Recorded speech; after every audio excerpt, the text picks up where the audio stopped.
Hipátia de Alexandria é uma personagem da história da filosofia que tem ganhado bastante popularidade nos últimos tempos, né? Essa cena, por exemplo, que está aí na tela é de um filme de 2008 sobre exatamente Hipátia de Alexandria. Em uma série mais recente também, que é The Good Place, ela aparece também, uma referência, faz uma pontinha nessa série.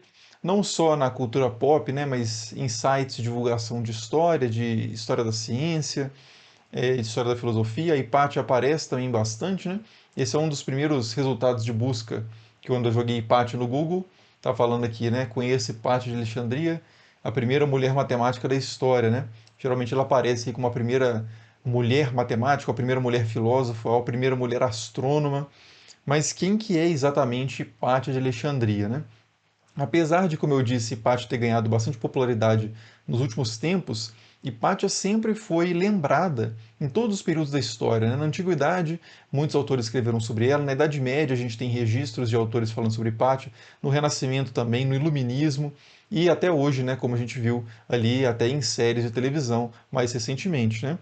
Então é uma figura muito importante realmente da história da filosofia. E a gente vai fazer uma série sobre Hipátia de Alexandria aqui no canal. Esse é o primeiro vídeo, né? Mas a gente vai trazer nesse primeiro vídeo elementos básicos para entender quem foi Hipátia de Alexandria, onde que ela viveu, o que que ela ensinava mais ou menos, o que que ela produziu em termos de obra filosófica, como é que ela foi lembrada no seu tempo. Mas depois, nos outros vídeos, a gente vai também aprofundar em alguns temas mais específicos, né? Explorar de uma forma mais interessante e profunda o contexto de Hipátia, a produção de Hipátia, a filosofia de Hipátia, a questão das mulheres no contexto em que Hipátia viveu, o evento específico da morte de Hipátia de Alexandria, o assassinato de Hipátia, que é o que mais marca ela talvez na história, pelo menos em termos documentais, né? Os autores costumam comentar principalmente sobre a morte de Hipátia, né? A vida de Hipátia muitas vezes aparece na documentação como uma espécie de prefácio para falar da morte dela, né? Mas aqui a gente não vai falar só da morte de Hipátia, a gente quer falar da vida de Hipátia, da figura ela mesma, né? Mas enfim, e fala também do legado de Hipátia desses diversos momentos da história, o que Hipátia significou e o que ela pode significar, né? Historicamente, filosoficamente. Então, nessa série de vídeos, esse será o nosso tema, né? Essa filósofa fantástica da antiguidade, que é Hipátia de Alexandria. Então, para começar, sobre quem foi Hipátia de Alexandria, de forma bastante básica, Hipátia, começando por onde ela viveu e quando ela viveu, né? Hipátia viveu na cidade de Alexandria, no Egito, né? Tem várias Alexandrias ali em torno do Mediterrâneo, que Alexandre o Grande foi fundando, né? Mas essa Alexandria em que Hipátia viveu é a Alexandria mais famosa, a Alexandria da Biblioteca de Alexandria, a Alexandria do Farol de Alexandria, uma das sete maravilhas do mundo antigo, né? Era uma das maiores cidades do Império Romano, nessa época o Egito é dominado pelo Império Romano, né? Então Alexandria era uma das cidades mais importantes ali do Império Romano, por razões que a gente vai explicitar no próximo vídeo sobre a Alexandria de Hipátia. Mas de qualquer forma foi nesse local que ela viveu.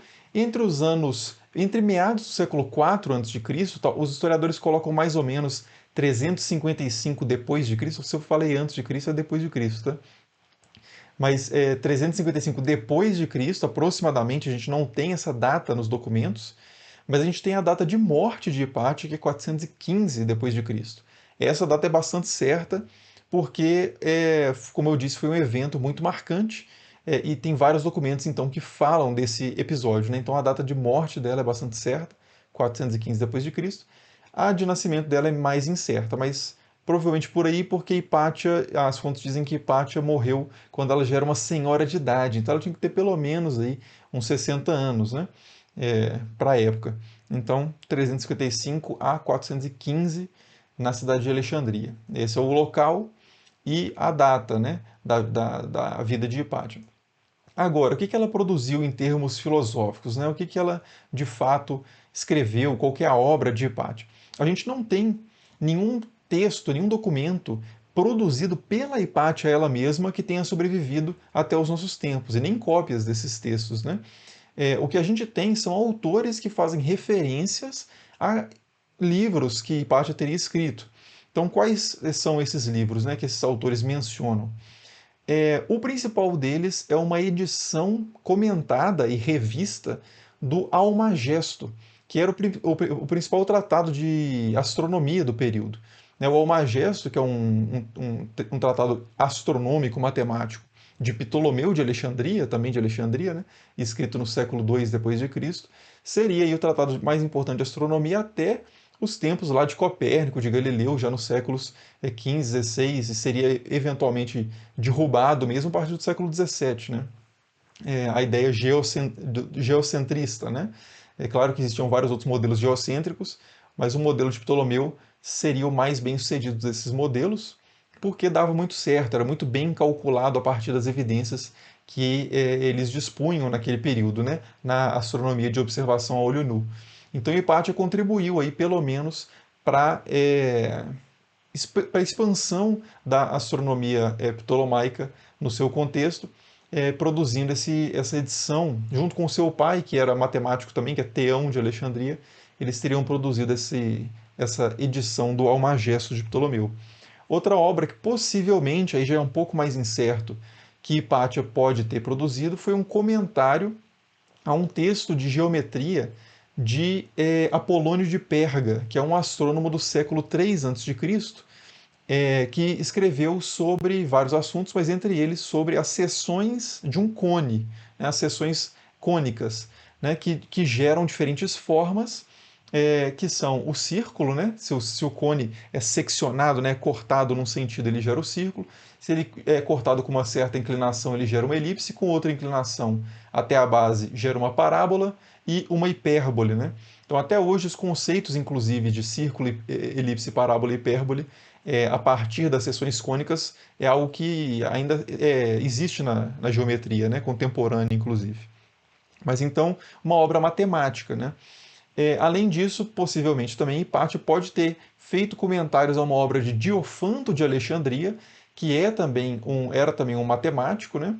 Esse já mais próximo dos tempos de Hipátia, no século III depois de Cristo, que escreveu bastante sobre a aritmética, é considerado um dos pais da aritmética, né? Essa edição específica que está aparecendo na tela, inclusive, é uma edição que foi comentada pelo Fermat, né? Que é um matemático muito importante aí do século XVII, um matemático francês, né? Que tem lá o princípio de Fermat, os teoremas de Fermat, tem a história lá do último teorema de Fermat, depois joguem no Google aí, que é muito interessante. Mas, de qualquer forma, então, Hipátia pode ter feito comentários a essa outra obra matemática, né? Então, basicamente, os textos que a gente que fontes antigas dizem que Hipátia produziu têm essa natureza astronômica matemática principalmente, né?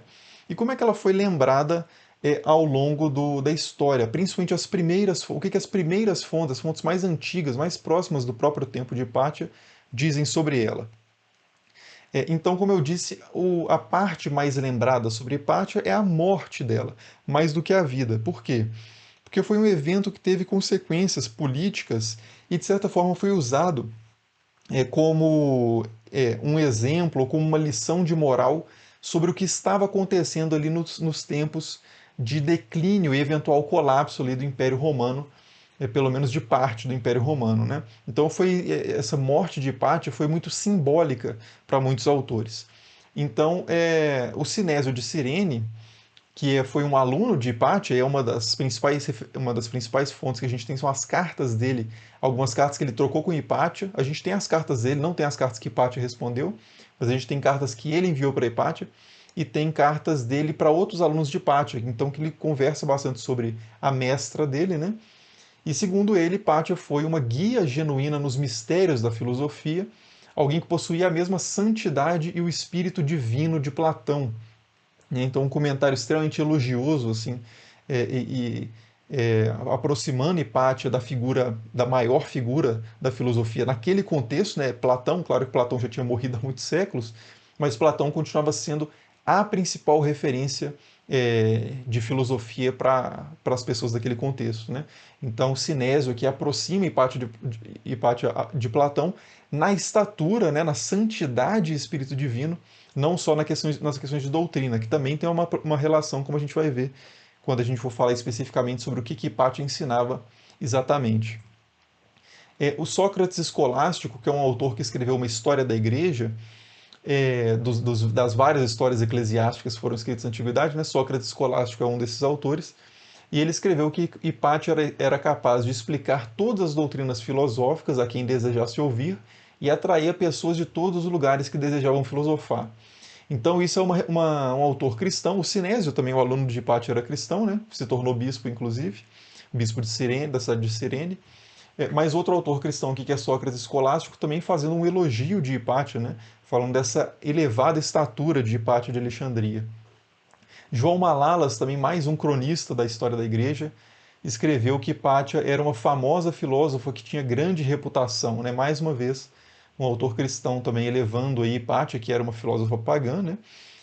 Mas de qualquer forma, esses autores cristãos fazem esse elogio de Hipátia. Um filósofo pagão, que é Damácios, né? Um filósofo neoplatônico, escreve também elogiando Hipátia também, né? Falando que ela era habilidosa na retórica, sábia e polida no comportamento, e uma professora talentosa que atingiu o ponto mais alto da virtude. Então, mais um testemunho bastante favorável, bastante é, forte, né? É, a favor da figura de Hipátia. E aí a única exceção, que pelo menos a única exceção que sobrevive ao nosso tempo, de uma pessoa que na verdade era contrária a Hipátia, é esse João de Niciú, que escreveu esse texto chamado Crônicas, né? Também uma crônica geral, mas no gênero ali de histórias eclesiásticas, em que ele escreve que Hipátia esteve sempre dedicada à magia, a astrolábios e instrumentos musicais e seduziu muitas pessoas por meio de suas artimanhas satânicas. Então o João de Niciú, diferente das outras fontes de autores cristãos que eram elogiosos a Hipátia, é um acusador de Hipátia, né? E, inclusive, nessa obra ele celebra o assassinato de Hipátia, dando razão aos seus perpetradores, né? Mas, enfim, então, resumindo, né, esse quadro geral, esse panorama sobre Hipátia de Alexandria, Hipátia foi uma filósofa greco-egípcia, ou seja, egípcia, né, em termos de localização, mas de cultura prevalentemente grega, helenística, que viveu entre os séculos 4 e 5 depois de Cristo, esteve muito próximo em termos de temas de interesse, muito próxima da astronomia e da matemática enquanto partes da filosofia, né? A gente vai entender também como é que a astronomia e matemática estavam integradas à filosofia no tempo de Hipátia, e foi uma pensadora já bastante celebrada no seu próprio tempo, e os autores antigos já guardavam uma memória muito positiva de Hipátia, né? Então a gente vai ver nos próximos vídeos sobre aqueles temas que eu antecipei lá no início desse vídeo, o porquê disso, né? Por que Hipátia foi uma filósofa tão celebrada, como que ela articulava astronomia e matemática à filosofia, e outras características do contexto dela, e eventualmente da memória que outros tempos fariam de Hipátia também, né? Então, nos próximos vídeos a gente vai aprofundar, por enquanto é isso. Se você gostou, já clique no gostei e se inscreva no canal para acompanhar os próximos. Deixe nos comentários também o que vocês gostariam de saber sobre Hipátia de Alexandria, para a gente acrescentar também aqui na programação. E é isso, nos vemos aí no próximo. Valeu!